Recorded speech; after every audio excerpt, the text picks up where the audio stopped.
they like Cooper to be that first guy off the board. He was clearly the best offensive lineman in the ACC in 2012. Hands down, without a doubt. I mean, the four-year starter, the durability and the dependability that Jonathan Cooper is showing NFL scouts is what is going to make them fall in love with him. And the athleticism at over 300 pounds, his first step, his quickness off the football is unlike any other in the draft, in my opinion. This is a guy that can quickly get to that second level of defenses in the run game. He engages with linebackers. He's got the athleticism to stay within linebackers and almost defensive backs when he gets down the road. And he reminds me a lot of RODNEY, a guy that played at Florida State. Again, a four-year starter, a guy that's versatile. I mean, you look at Jonathan Cooper, he played center and he played guard, so you know he's got the athleticism to fill spots where needed on an NFL line. But at the end of the day, he's a guard through and through. He's got the durability. He's got the strength and feet to be one of the good ones for a long time. Russ, where do you think he goes? You know, I agree with Riley that this guy's one of the best guards in the country. He's an elite athlete. I think, unfortunately, guards fall on draft day. So I think despite his being a top 10 or 15 talent, he's probably going to go below 15, somewhere between 15 and 32 in the first round. Very gifted kid, just guards don't have as much value as offensive tackles or pass rushers.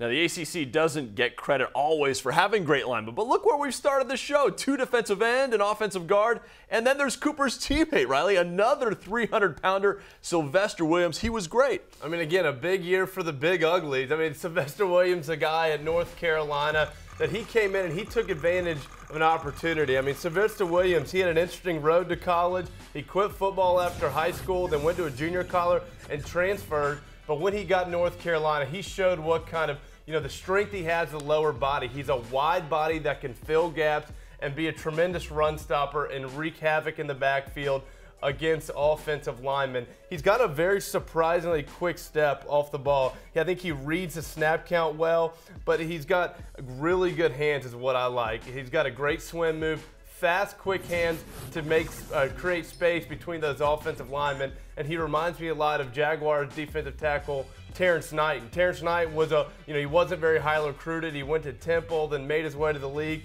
and every time an opportunity presented itself, he took advantage and he made the best of that opportunity, and that's exactly what I feel Sylvester Williams has done. He's not a name everybody knows, but he's a guy that can sneak up maybe late in the first round and make his name on a roster. Russ, you're a believer, I know.